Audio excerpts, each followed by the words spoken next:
Now, Friended me on Facebook. Facebook status update. Facebook. Getting on Twitter. a show helping to expose the power of social media. You can go on Facebook. Say you write on Facebook. On Facebook. This is the Tonya Hall Show. My Facebook account was deleted by the man. Now, here's Tonya Hall.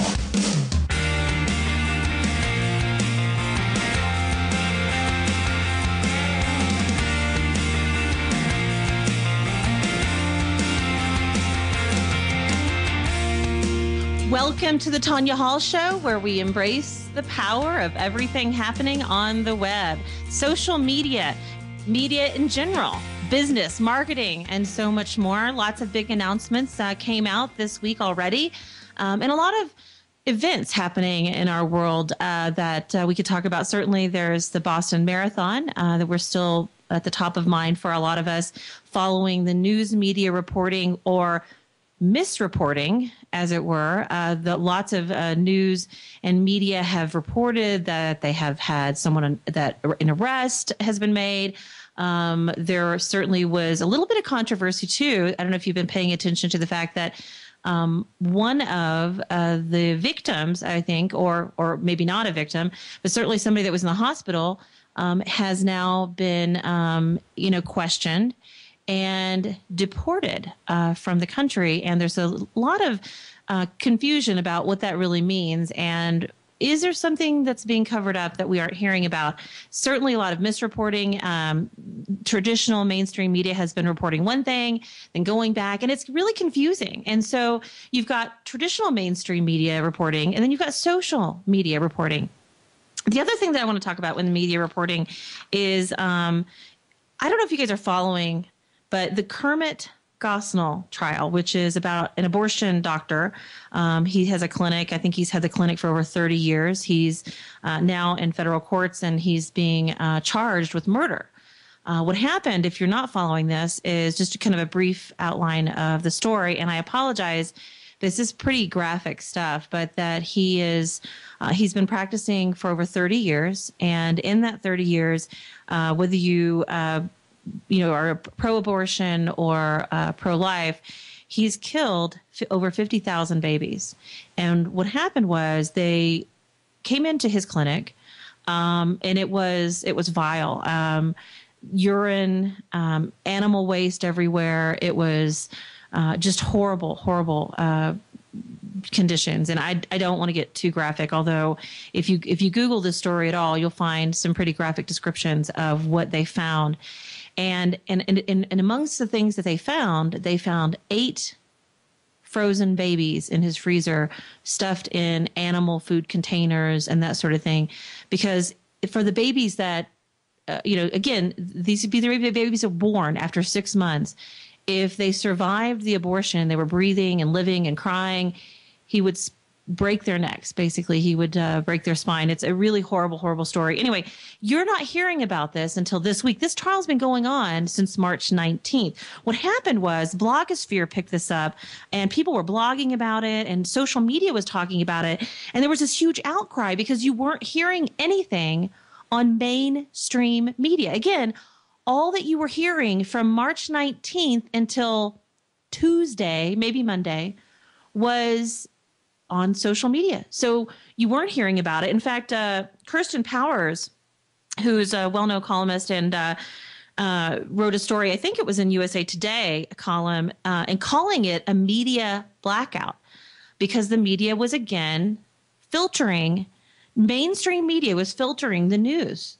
So if you're just getting your news from mainstream media, are you really getting all the news that's out there? Again, this trial was horrific. There's certainly, I'm going to pull up some quotes here. There's some really interesting non-traditional conservative reporters that have been reporting on this. And I've just been all over it this morning. Again, it was drains clogged with tiny body parts, dirty operating equipment. And the other thing that happened too, and I should mention is, and what got the attention again of authorities, is that a patient died after an overdose of an anesthetic. And I watched a video on Vimeo this morning, a friend of the woman who died. Horrible, just horrible to hear about. We're talking about all these other things that have happened, and certainly our thoughts and concerns go out to some of the other things that are happening in our country, like what happened to the Boston Marathon, and also West Texas, the bomb last night, or excuse me, the explosion. I shouldn't say. I take that back. Not the bomb, but the explosion that happened at the warehouse in Texas.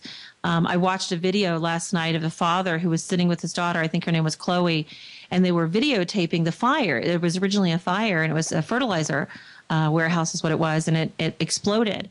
15 people, I think, have perished in that, and certainly our hearts go out for that community as well. But the conversation I want to have is really around this idea that what kind of news are we getting through mainstream outlets, and how can we trust the information we're getting? Because again, even when mainstream media is reporting the news, they're misreporting it. And it happens on social media as well, because we're not vetting the information we're getting. We're not vetting the news. And I'm really horrified by the fact that something like this, what is truly in my eyes a serial killer who has in his career killed over 50,000 babies and has shoved born babies that were alive in his freezer, and we're not hearing anything about it on mainstream media, but we are hearing on social media, and that's at least something, right? There's also some other things that we're going to talk about today on the show, including Twitter's big announcement this morning on Good Morning America. They've launched Twitter Music. We're going to talk about Facebook, copyright infringement, and a lot of other social media stuff. I want to quote, we actually may be getting a call in from our guest here, but I want to quote somebody this morning who's on Huffington Post, and he actually was on Huffington Post Live this morning. He made some interesting comments about the story, and he's a writer for those guys. I'm trying to pull up his name here. Mark Lamont Hill, quote, "For what it's worth, I do think that those of us on the left have made a decision not to cover the trial because we worry it'll compromise abortion rights." I think he's dead right. I think that's why we're not hearing about it. It's point of view.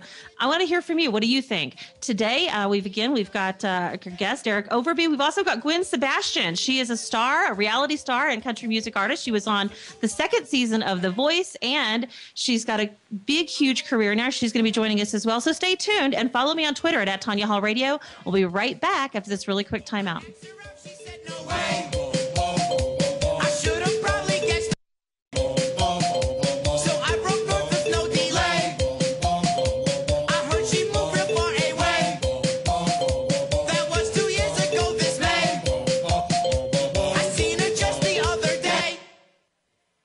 Mike D to my dismay. Do you owe back taxes to the IRS? Are you self-employed or a 1099 subcontractor and simply don't have the money to pay? Then TaxClosure.com can help you. The nation's largest and oldest professional firm devoted to the resolution of IRS collection matters has developed TaxClosure.com, the first and only online video self-help series that teaches you how to fill out the 433 form with 30 years of former IRS employee experience. If you don't have the ability to pay your back debt or simply have been asked to fill out the 433 as a result of an IRS audit or other request, go online, watch videos for every question of the 433 form, and enter your answers right on the screen as you watch each video. It's that simple. You can save your place online, go at your own pace, and TaxClosure.com prepares everything for you. Go online to TaxClosure.com or call 1-800-398-7064. That's 1-800-398-7064. Use promo code FREEDOM and receive a substantial discount. The creators of TaxClosure.com are a proud A-plus rated member of the Better Business Bureau. Homeowners are encouraged to inquire about corporate rebates available to install energy-efficient triple-pane replacement windows. If you have the original windows in your home, you're a perfect candidate to receive these rebates. An average of $3,000 is invested into each home. You'll receive state-of-the-art replacement windows. Homeowners will be responsible for any costs above the $3,000. If you have the original windows in your home, call Precision right away before this program ends. Call 1-888-FHA-HUD-1. Operators standing by. That's 1-888-FHA-HUD-1. LRC is really hot. I found out we shared Christian values. That was one of the major factors that helped me make my decision. I was already in a profit, $2,000 or $3,000 when I got your coins. I really trust Scott. It's ridiculous to go anyplace else and buy your coins. I'm just very happy with you guys. Very, very happy with you guys. LRCcoins.com. Call LRC Coins at 1-888-551-2646. Stocks decline, led by United Health and eBay after earnings from Bloomberg World Headquarters in New York. I'm Mark Mills. Stocks are lower, sending the S&P 500 index to a one-month low as earnings from United Health Group and eBay were among those disappointing investors. eBay slid 5.7% for the biggest drop in the S&P 500 after reporting revenue that missed some estimates. United Health, the biggest U.S. health insurer, dropping 3.5% as first quarter profit fell 14% on rising medical costs. Verizon gaining 3.4% as growth in wireless customers helped profit beat estimates, while PepsiCo added 5% after snack sales increased. Jobless claims little change last week, coming in at 352,000. Dow Jones Industrials down 50 points, 0.3% at 14,567. S&P 500 down 6 points, 0.4%. And the Nasdaq is off 18 points, 0.6%. The 10-year note up 2/30 seconds at 1.69%. The German DAX down 0.7. That's a Bloomberg Market Minute. Looking at temperature conditions around the region in Colorado Springs. The temperature is 22 degrees, which is minus 5 degrees Celsius. No sleep till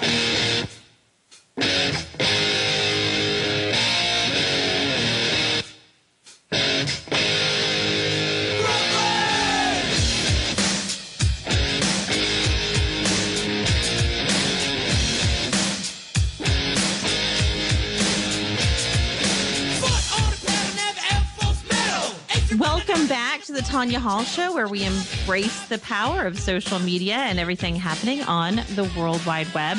Our guest joining us now is Derek Overby, who is the senior social media strategist at Vertical Response. And you've been on the show. This is your second time, Derek. Is that right? I am back for my second stint. So you're like a rookie. I mean, you're like an old timer now. It's the second time. I'm We're good. We're good. I'm a veteran. I have to say, before there's some breaking news really quick too, by the way. It looks like it was just announced that the Saudi guy in Boston might not be deported after all. New media reports have put pressure on immigration officials. People are tweeting about this in the show today. So just so you know, it's possible he may not be deported. What's that? I said, of course. The way that the everything has come down the last couple of days, we keep flip-flopping on everything. So why should this be any different? You know what? I know. That's the whole thing. And again, this just frustrates me to no end. We've talked more and more about journalism lately than anything else. And that is whether it's the Boston Marathon and how we were getting the news and how we were staying connected. And love social media because it actually gets us news quicker. Sometimes, though, news gets reported inaccurately because we're not vetting our sources. But, you know, I think CNN was the first one to come out with the fact that they had somebody arrested and for Boston Marathon and the person was, you know, they found the perpetrator, right? And then they went back on it. So as a person trying to understand what's happening, I'm really confused. But if it weren't for social media, and I know you and I were talking about this because it's a very deep subject, it's certainly very, very, very sensitive topic, this idea of this abortion doctor who has murdered babies. But the fact is he you know, mainstream media was called out for not reporting it because of the fact that it was about abortion. And you made a really interesting comment about that because what you said, Derek, was they're filtering, right, our news and they're filtering our information. Well, yeah, I think, you know, sometimes they adhere to a different set of standards because they're being influenced by, you know, the people that are paying the bills. And so they might choose to not cover something because of that. And so you might be getting bits and pieces, or maybe they might not even be telling you anything at all. But I think, you know, it goes on the other side. It's weird what kind of happened, especially at the Boston Marathon, in the fact that you had legitimate, quote-unquote, news sources contradicting each other. And I think social is having an impact on mainstream media in that way too, which I don't know if that's a positive or negative, that they are trying to get to be the first source. And so they have people that are doing things in the social world that may be accurate or inaccurate, and they're starting to report on that, and it's influencing what they're putting out to their audience. Last night, for some reason, I always think you're in Texas. You're out in California, but there was the explosion that happened in Texas. The video came out with the dad that was videotaping the fire at a fertilizer plant, and his daughter sitting next to him. I was trying to determine when I was watching, is that a little boy, is that a little girl? The explosion actually picked up his truck and moved it, I think. And he was on the Today Show this morning saying they're fine. I mean, I was interested. I wanted to know last night, are these people okay? Did they make it out all right? Right. Huge tragedy. 15 people again were killed, and more than 160 people were wounded. It was actually said that it was about the effect on the ground was 2.1 equivalent to a 2.1 earthquake. Yeah, I saw some of the photos, and it was just amazing, like the damage that it did from not only the ground shaking, but just the blast itself. It was, it did some horrific damage, and obviously our hearts go out to all those that were impacted. The people that passed away, and also the people that were injured. We're hearing about these things immediately when they're happening because we're connected, right? We're connected with our iPads, we're connected with our iPhones. So there's two parts of the conversation. I think there's this conversation around when we get the news and when we get the information. And then there's the accuracy of the information. I think we're in this big shift in how media is being reported. And we've been saying that for a couple of years now as we've gotten more and more news on social media. But it seems to be an even more divided shift today because to me, I feel like I'm going to get more accurate information, even though some of it's still confusing on social media. It's not going to be filtered. It's going to be out there. And then you've got mainstream media pointing this out themselves, the journalists, the reporters. I mean, what do you think that has an effect on us as a society? Are we going to trust traditional journalistic outlets today? Well, I think there's two kind of points to that. I think the trust issue just comes with, what is their stance, on any kind of issue, whether we're talking about, being influenced by your advertisers. But I think what else is happening is I think we are in an information overload society right now. And so I think there's so much information coming out, whether that's from the mainstream media or if it's from social, that people start wanting to believe anything that comes to them. And so I think it's having an influence on mainstream media because, like we talked about before, I don't think that they want to miss out being, having the scoop, so to speak. And so because there's so many outlets, the good old days, they had, the three major TV stations. You had CBS, ABC, and NBC. And then you had these major newspaper outlets, New York Times, Wall Street Journal, even back a while for, the USA Today. And now you have all of these outlets. You have the Huffington Post. You have, that has all these different, divisions, business, crime, all these things. And you have everybody is a reporter now. And so I think there's just a lot of pressure to be there first. And I think that's what we're seeing in some of the, at least on the inaccuracy sides. As far as the censoring aspect, I think that's just being influenced by the mighty dollar sometimes, unfortunately. Well, and I think as consumers of media, we have more control today.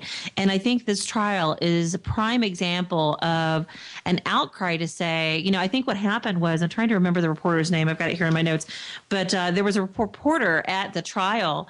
And what he did was he tweeted a picture of the media section in the trial, all these empty seats, right? Here we have probably one of the most horrific killers in the history of our country, and it's such a horrible, vile, just, I think somebody said, I wouldn't want to be behind this guy, as he walks into hell because, he's such a horrible person to kill live babies. I mean, we would talk about it if these were animals, but these are actual babies that were born, breathing, living, crying babies that he murdered. And again, mainstream media was not there. So that's, certainly if you guys are interested, we could talk more about that. But there's some other big news too we want to get to. And that is, on a more positive note, Twitter made a big announcement talking about mainstream media. They made the announcement this morning on Good Morning America. Instead of doing maybe what Mark Zuckerberg has done on Facebook, where he's held his own Facebook conference, Twitter actually went to a traditional morning media show and made an announcement that they have launched their music app, which was announced basically last night. We knew this was going to happen. We knew an announcement was going to be made. There were rumors as to what it was going to be, but they announced this morning it was the music app. They released it. I posted it on social. And you, my friend, said you were actually using the app this morning, right, Derek? Yeah, on my way into the office, I downloaded it, and there's some very cool aspects about this. We obviously know that a lot of artists are already on Twitter. That's a way that they can reach their target market and get their music out into the world. But what I found interesting is that they, unlike other apps like Pandora and Spotify and Rdio, and just to clarify, they've actually partnered. Twitter has partnered with Rdio and Spotify to bring those accounts to give you the ability to stream the whole thing. So it's really interesting on how they're making the connections not only to the artist but also to your network within the Twitter platform. There's some other big announcements too, actually. And you and I wanted to talk a little bit about Google Glasses and kind of what we think that impact's going to have. Again, country music star Gwen Sebastian is going to join us later in the show. We're going to talk about crowdsourcing for retail, something you're currently working on right now, a project where you're crowdsourcing ideas for a retail chain, Twitter keyword release, and Facebook copyright infringement. Stay tuned to the Tonya Hall Show. We'll be right back after this really quick timeout. For 6 hours, then we hit the spot. The beat was a bumping and the girlies was hot. The dude was staring like he knows who we are. We took the empty spot next to him at the bar. And CA said, yo, you know this kid? I said, I didn't, but I know he did. Still a few things to watch out for as you make your drive across northern Colorado. In the metro area, 3-car crash eastbound I-76 approaching 74th. Still seeing some bad backups from 74th all the way past I-25 right now. Then we're seeing some slowdowns C-470 eastbound between Quincy and Bowles, seeing some bad backups through that stretch as well. Then one off-highway crash. This one's going to be 36th and Federal. Aside from that, the rest of your highways are looking pretty full right now, but it should be a better drive. No other stalls or accidents slowing you down. This traffic report is brought to you by Garmin. Hate traffic? Don't be a hater. Get a Garmin Nuvi with subscription-free HD digital traffic and avoid it with updates as often as every 30 seconds. Drive with Garmin, the most trusted name in GPS. That's a look at your drive across northern Colorado. For more traffic information, go to sigalert.com. I'm Woody Lawrence with traffic. Hate traffic? Don't hate. Drive happy. Get a Garmin Nuvi with subscription-free HD digital traffic and avoid traffic and construction delays with updates delivered as often as every 30 seconds. Drive with Garmin, the most trusted name in GPS. Here is your updated weather report from the RCN Weather Center. This morning, Denver can expect a couple of stray flurries and snow showers until noon. The snow, though, is coming to an end finally here. Breaks of sunshine for a time, too. The high warming up to 34 degrees. We'll see a north breeze at times gust to 20 miles per hour. Into your evening, a clear sky to come. A light northwest breeze, lows chilly 21. Tomorrow for Friday, warming up. We have some sunshine to come, some melting going on for a change, too. Friday's high with the sunshine, 48. Peak at the weekend, shower Saturday, 52. Sunday, some sunshine, and 55 for a high. Front range weather is heard twice each hour here on AM 1060 The Biz, your trusted source for health and wealth information. I'm Dave Murs from the RCN Weather Center. Brought to you by Conoco. Conoco is rewarding drivers who treat their cars right. Look out for their cash back, and you might find more than loose change in the backseat. Visit Conoco.com for more. Conoco, because your car knows. Politicians are not kings. Let me say that again. Politicians are not kings. They're not superior to citizens, and their job is not to tell us the food we can eat, the soda we can buy, or how we should best defend ourselves. Who's to tell me how many bullets are enough to defend me during a rape? 1 bullet? 5 bullets? 10 bullets? How about as many as I need to stop the rape? These politicians, these bureaucrats, need to be reminded that we're all free to make our own decisions. We all have the right to life, liberty, and the pursuit of happiness. And you know, if guns aren't right for you, don't own one. But don't you dare tell me how to best defend myself. I'm Laura Carno, an ordinary Colorado citizen who believes in the Constitution. Join me at IamCreatedEqual.com. That's IamCreatedEqual.com. This message paid for by IamCreatedEqual.com.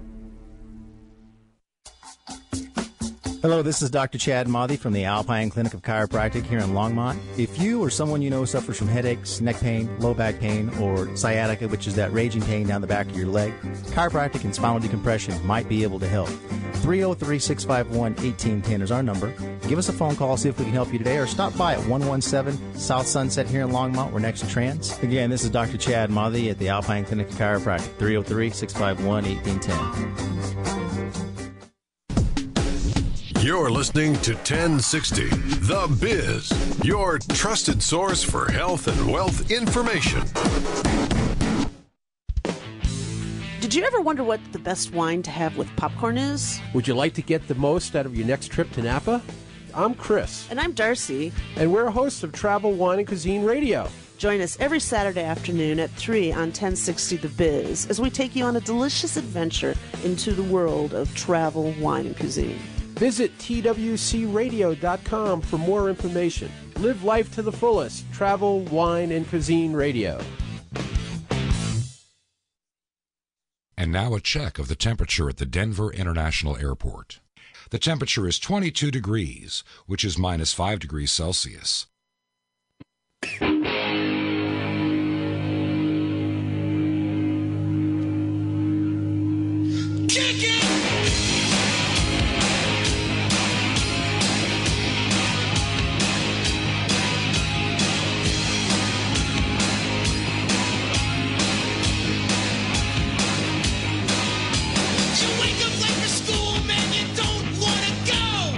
Welcome back to the Tonya Hall Show, where we embrace the web, everything happening, whether it's reporting the news or getting more information about the tech tools that are out there to promote our business.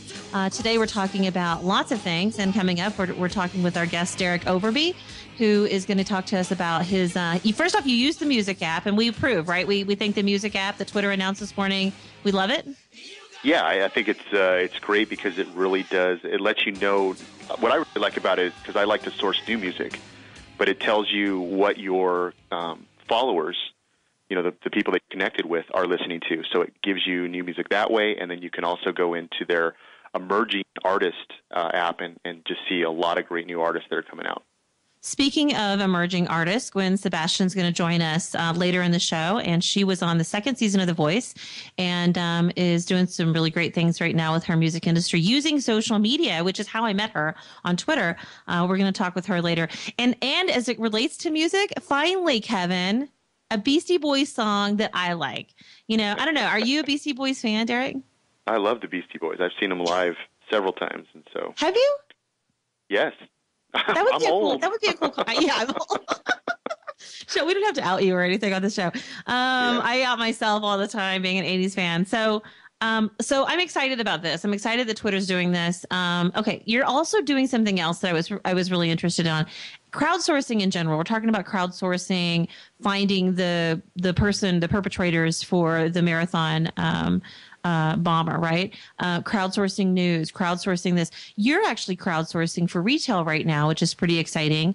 Do you mind telling our listeners a little bit about what you're working on there? Yeah, so I obviously wear glasses just like you do, and I've been unhappy with kind of the choices that I've had at my optometrist. And I just got a pair of glasses probably 2 months ago, and I've just been, after going through that whole process, I'm like, this is just ridiculous. And so I had a couple of people that I work with that have been talking about a company called Warby Parker out of New York. And the thing that they do, which is really interesting, is you get to go on their website, you get to see all the different frames that they have, and then you get to pick 5, and they send you this cool little box in 2 or 3 days, and then you get to try those on, just like you would be in the optometrist. But what I thought I would do a little differently was I took pictures of myself trying all 5 different frames on, and then I threw it up on Facebook, and I said, hey, I just got this box. Could you guys help me out with the decision process? And I probably got over 150 suggestions from different people on which frames they liked. So the power of your community can really help you in these tough decisions that we make on what our glasses are going to look like. I think that's a really interesting point of view too, from product development standpoint, for helping the project managers and the people that are actually even creating content, creating the product, creating the services, whatever it is that your company offers. I think one of the things that makes this really powerful is you'll be able to kind of, it's what is it we do in marketing, right? We do focus groups. Well, this is a crowdsourced focus group where you can really get interesting data. And if you're tracking it, if you're really listening to what people have to say, it's only going to make you offer better widgets, right? Because, you might have a blue widget, a brown widget, and a green widget, but everybody wants the green widget, to beef up manufacturing on the green widget before it even hits market, because people are excited about it. So I think there's a lot that can be said. Google Plus with Google Glasses did this. They crowdsourced interest for Google Glasses. You've got some interest in Google Glasses right now. And I know Robert Scoble just posted his first pictures of his Google Glasses. What do you think about Google Glasses? Well, I think they look interesting on you. I've seen a couple different people that have had them actually on their face. You brought up a great point that I wasn't even thinking about. Like, for those people that really wear glasses because of their eyesight's bad, what do you do in that situation? And I hadn't even thought about that. But I had the opportunity probably 6 months ago to sit down with Robert Scoble and kind of get his. He obviously didn't have the glasses at that time, but he was giving me kind of his theory on why these would be such a great thing. And he told 2 simple stories. One was, hey, I'm driving down the road and, I see, in my Google Glasses that there's an accident, 3 miles up, and all of a sudden it reroutes me, to a different direction to go around that accident. And I thought, hey, that's a viable application that I could used in my life. And then he was talking about other things, like from a business perspective, to be working at your desk and all of a sudden in your Google Glasses, you notice that, Apple makes a big announcement and their stock is going to shoot up, that you could, make a purchase, at that point and have an impact on your, your wealth management aspects. So, those were just 2 quick examples, but I started seeing where that will start to integrate more and more in our everyday lives, whether that's going to happen soon or it's going to be something that's going to take a little while to get traction. That's, the $50,000 question. Looks like Robert Scoble shot nearly 23,000 photos and is posting some of them right now. Apparently the feedback's pretty positive. I'd love to try them myself. I know Tim Moore, who was on the show recently, was talking about he's got the Google Glasses. Still very expensive, right? And for such an unknown. But I love the idea. So, but I think I love everything that's kind of crazy and new like this. You and I were talking also about something that I think people aren't really hearing that much about, and that's Facebook copyright infringement. Why is that something that businesses, especially or consumers or people on Facebook, should be aware of? Well, I obviously told you this. I noticed this 2 days ago, and so I tried to search and see if I could find any information on it, and I can't. So I don't know if it's kind of under the radar. But the 2 incidents that happened with me was, one, I was uploading a video, like a lot of other companies out there, Vertical Response. We did a Harlem Shake video, our little 30-second crazy video that we did here in the office. And I was uploading that to my Facebook page. And after I uploaded it, I got an instant message probably within 3 to 4 seconds after I uploaded it saying that the video had been taken down. And it had this long kind of legalese document stating that I was possibly infringing on copyright and that I had to sign a digital affidavit claiming that it was actually mine to put up. And the only thing that I could think of was that there was the Harlem Shake song is obviously in that video, and I don't have rights to that, and that was the reason that they had sent me that message, because there's obviously apps out there that can do that, can identify a song almost instantaneously. And then the other interesting thing that I saw was I posted a photo. I didn't even post it natively. I was actually sharing something from someone else on Facebook, but I posted a cartoon from the New Yorker that basically had a dad and his daughter, and they had New York Yankee caps on, but they had Boston Red Sox T-shirts on, and the little caption underneath that said, the little girl said, "Dad, I thought we were Yankees fan," and he said, "Well, today we're all rooting for Boston." But the interesting thing about that, when I put that onto my page, it would not let me promote it. So you can do promoted posts on Facebook. It did not give me that option. It said this particular piece of content is unable to use the promotion feature. And so, I think we're going to see more of that. I mean, if you think about it, to your point, there's all kinds of recognition. There's facial recognition software. So, I would love for that to be implemented more. I want less people to have my profile picture on their Twitter. I mean, I get people send me these links. Hey, Tonya, somebody's gone rogue with your Twitter picture again, and I'd love for that to happen more frequently. But I think, to your point, I mean, when is it legitimate, and how do we as consumers, or it's the mom. What was it? It was about a year ago. The mom uploaded a video of her baby dancing to Beyonce, and she was told to take it down. I mean, where does it go too far, right? Exactly. I mean, where is where's that fine line between we're using 30 seconds to make a funny video to we're using the whole song? I think we are going a little crazy, but I think the companies have to do that because they're getting pressure from the artists, from the music industry, what have you, to do that. So I think they're trying to be proactive in that, and maybe they're going a little overboard in the beginning. But I was just interested that the fact that they didn't really make any kind of announcement about that. So I don't even know what is going on there. There's been no kind of explanation of why they're doing that, or even the outline of what could be copyrighted and be in violation of what they deem as copyright infringement. Well, I don't know. I think we're going to see more of it for sure. I'd like to see more of it. Maybe this is a good application for reporting and the news that we get. And maybe there's a way to kind of vet through some of these restricted rules. I don't know. I don't have all the answers, but I certainly want to bring up all the right questions. I really appreciate you coming on the show, Derek. You're awesome. And I love being friends with you, and I'm so glad that things worked out for you and everything that's been going on with your family. Thanks for coming on the show. If somebody wants to connect with you, how can they do that? The easiest way is probably on Twitter. It's at Doverbey, Doverbey. Awesome. Well, thanks again for coming on the show, and we'll be talking soon. Thanks, Tonya. Absolutely. Up next, Gwen Sebastian is joining us. She is a country music artist and reality star. If you watch The Voice, she was on second season. Her new album is coming out in June, and she's going to talk about how social media has helped her with her career. Stay tuned. We'll be right back.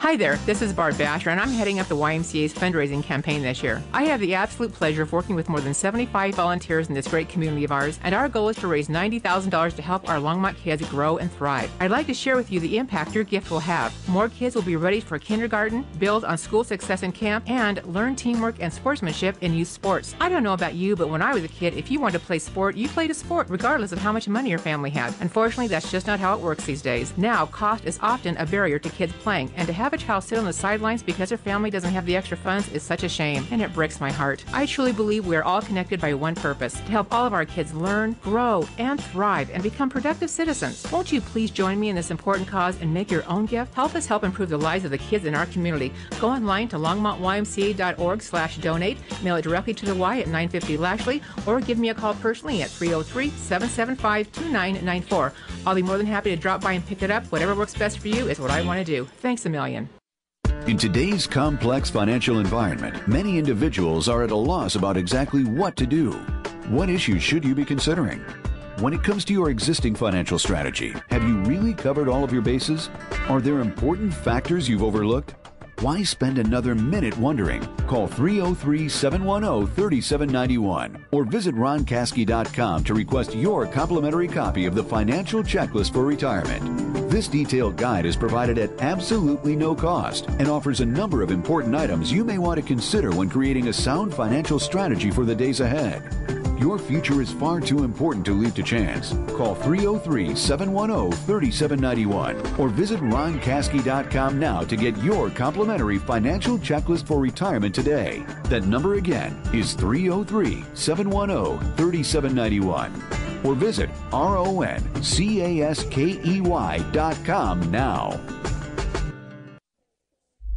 Stocks decline, led by United Health and eBay after earnings from Bloomberg World Headquarters in New York. I'm Mark Mills.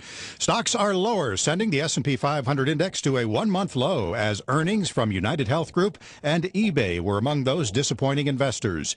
eBay slid 5.7% for the biggest drop in the S&P 500 after reporting revenue that missed some estimates. United Health, the biggest U.S. health insurer, dropping 3.5% as first quarter profit fell 14% on rising medical costs. Verizon gaining 3.4% as growth in wireless customers helped profit beat estimates, while PepsiCo added 5% after snack sales increased. Jobless claims, little change last week, coming in at 352,000. Dow Jones Industrials down 50 points, 1/3% at 14,567. S&P 500 down 6 points, 0.4%. And the Nasdaq is off 18 points, 0.6%. The 10-year note up 2/30 seconds at 1.69%. The German DAX down 0.7. That's a Bloomberg Market Minute. Looking at temperatures around the region in Boulder, Colorado, where the temperature is 18 degrees Fahrenheit, minus 8 degrees Celsius.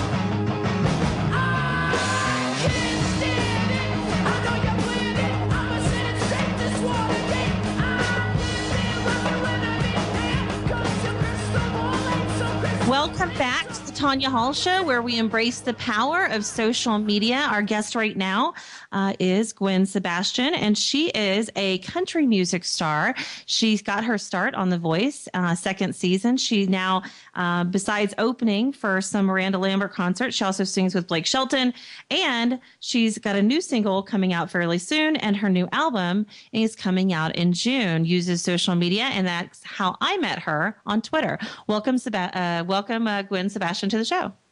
Hello. You are just like somebody would think that you would be if they saw your pictures or followed you on social media. You've just got such a great, bubbly personality. Well, thank you. It's because I had coffee this morning. That definitely gives me a little boost, that's for sure. You know, I'm a fan of yours, especially since I started following you. So let's go back to kind of the start here. You got your opening experience on the second season of NBC's The Voice, which has become really, really popular. People are loving it. In fact, I was with some people yesterday that were talking about really liking this show. What was that like? What was it like getting on to The Voice? Well, I've been singing for a long time, and I moved to Nashville about 15 years ago. And so my, experience with music and stuff came pretty early on with my parents, and then again, like moving to Nashville. And I was on the road then for about the last 9 years as my own band touring. And so once you get to a certain point, you always want to basically give yourself a little job raise, is what you call it. And so take the opportunities that are out there for you. And so when I heard about auditions for The Voice, I was like, that's definitely something I want to go ahead and go for. I mean, nowadays, it's just so many different ways of, promoting yourself and getting your music heard and things like that. And television, obviously, is one of the main ones now. The process for me started in California. I went out to LA and did the initial audition, and then there was tons of, interviews and phone calls and things like that in between before I actually, got onto that blind audition stage. And let me tell you, that's like one of the most nerve-wracking experiences that I've ever had, but obviously one of the best of my entire life. Everything about it was awesome. You know, the producers were great. They didn't try to create drama, and people asked, would you do it again? And absolutely. You know, I met you actually through a virtual relationship, who I know in the analog and the digital world, but I met her originally on Twitter and Facebook as well. And that is Jessica Northey, who runs the CM Chat.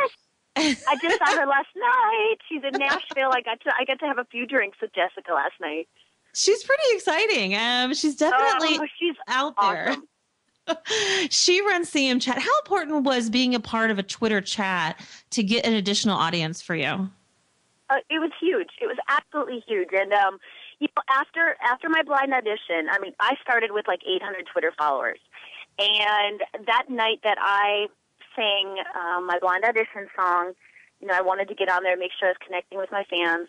And I looked, and I was like, it was like 8,000 or 9,000 or something like that. So that was so powerful, just doing that. And then, you know, that's how Jessica had heard of me, basically, as well, was through The Voice. And she had asked me to come on then and do CM, you know, country music chat. And after that, I mean, I think there were several thousand more followers just by doing that. So it's amazing. And, you know, she started that out just because she's a fan of music and a fan of, especially of country music. And let me tell you, it's done a lot for us as artists, and you know, all of you guys with social media and how you promote us is something that we need nowadays, because that's where everybody's going.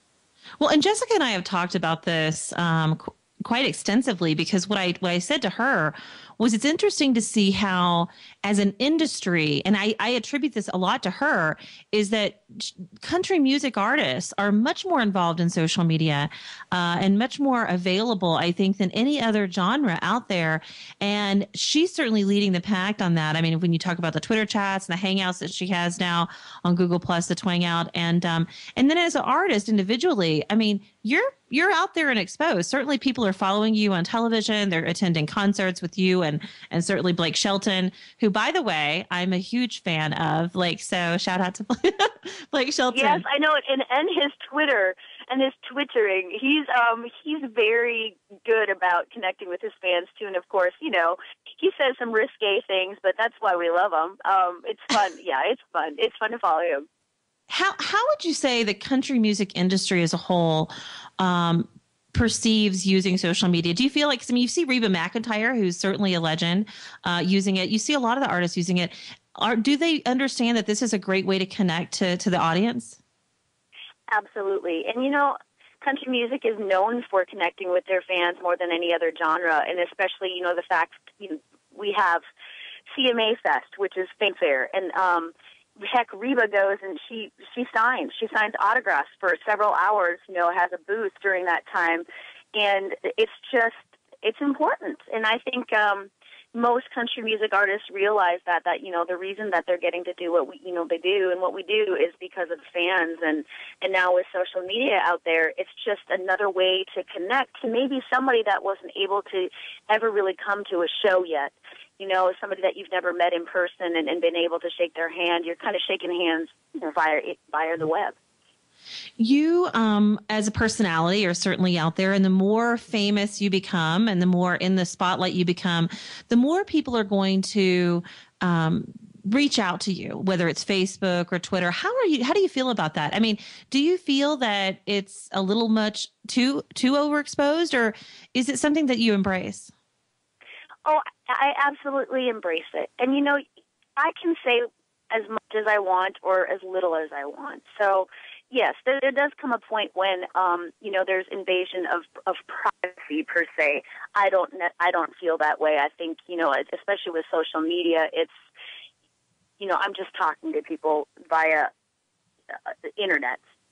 You know, when it comes to the point where it's you know, it gets a little scary is when paparazzi is chasing you down the road and you know, any kind of stalker kind of stuff. Yes, then it gets a little crazy. But otherwise, no, I embrace it. I think it's wonderful. I think if I follow a bunch of people and I love what everybody else has to say, so I understand it. I understand why people follow and want to, hear what's going on.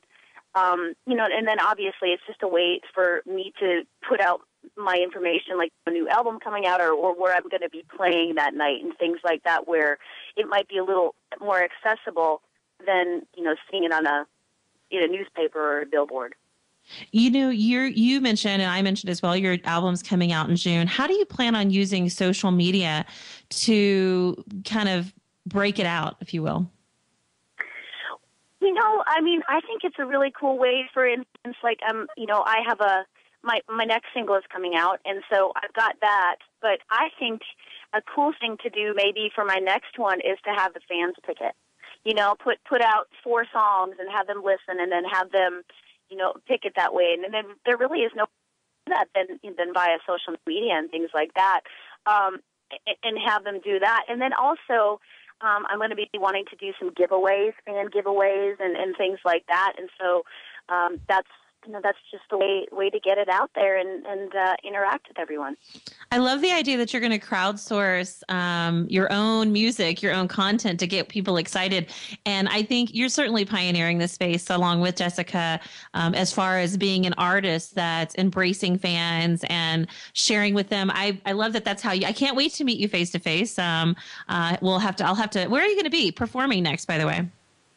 You know what? I've actually got a few shows coming up in North Dakota. So this weekend I'll get up in North Dakota, but I'm going to be traveling around pretty much the whole country, and not only with Blake, but doing my own shows as well. So people can go to actually GwenSebastian.com, and then it'll link up to my calendar, and then I'll obviously to my Twitter and all that other fun stuff there.